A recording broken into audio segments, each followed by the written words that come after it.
You ever thought about doing a Social Security do-over, but just really didn't know how? That is what we're going to be talking about in our Tuesday tip, so stay locked in.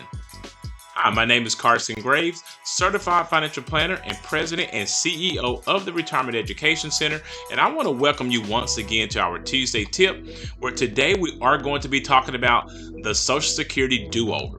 Now, I can tell you that when I do my Social Security classes, many of my students ask about the Social Security do-over. Because this particular filing option has changed over the years, it could cause some great confusion. So we're going to talk about the Social Security do-over and how you may go about doing this. So let's go ahead and jump into our lesson today. So the question today is, can you start and stop your Social Security benefits? And the answer to that question, of course, is absolutely yes, you can. Now, I will say that you can only do this within limits. So let's go ahead and talk about how you go about doing this. Timing is always the key when it comes to doing a Social Security do-over. When it comes to a withdrawal of your benefits, meaning that you started your benefits before your full retirement age, you can do this, but it has to be done only once and within 12 months of you filing for your Social Security benefits. So you can only do it one time, and it has to be within 12 months. So if you waited after 1 year, you cannot do a withdrawal of your Social Security benefits. Now, when you go to do this, all you need to do is go and download the Social Security form SSA 521. Now, if you're not able to download this form or just don't know how to get it, you can also call the Social Security Administration and they can assist you with this process. The next question that you probably will have is, what's going to happen to me if I withdraw my benefits? Well, they're going to treat it as if you never filed for those benefits. So that penalty that you receive for starting those benefits maybe at age 62, it will no longer exist now. They're going to treat it as if you never filed for those benefits. One of the things you have to be aware of, though, is that you have to pay all this money back. You don't keep that money. All of your monthly benefits that were paid to you, you have to pay it back. Any of the family benefits as well. So maybe when you file, your spouse and or kids were receiving benefits off your records.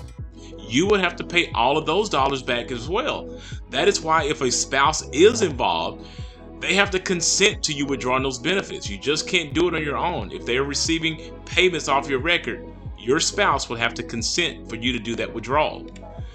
Also, any money that was withheld from your Social Security benefits, like payments withheld from your Medicare or any taxes that were withheld from your benefits, all of those things have to be paid back if you decide to withdraw your benefits. So now the question that you may have, are there any options for you if you go past 1 year and you still want to do a Social Security do-over?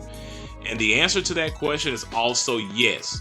If you go past 1 year, the option that you have to pursue at this point is a suspension of your benefits. You can't withdraw the benefits. It has to be a full suspension of your benefits. But you can only do this at your full retirement age.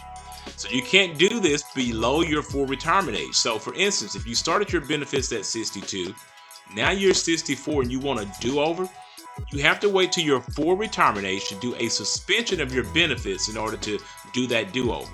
So what's going to happen at this point? You don't have to pay that money back at your full retirement age when you do a suspension of your benefits.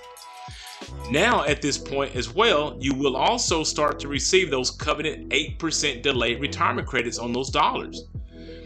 But here's the thing, all of the payments in the household must stop. So if you have a spouse that is filing off of your benefit record, all those payments will stop, including yours, with one exception, and that is for the divorced spouses. So if your ex-spouse, you probably wouldn't know this anyway, but if your ex-spouse decided to suspend your benefits, your benefits as a ex-spouse will not stop. Now, the last question that you may be asking yourself is, why would anyone do this? Why would anyone start their benefits and stop? Well, the obvious answer is that they want to get a bigger payment later. That would be the only viable reason to start your benefits and then stopping those benefits. So how could this possibly be a situation that someone may fall into?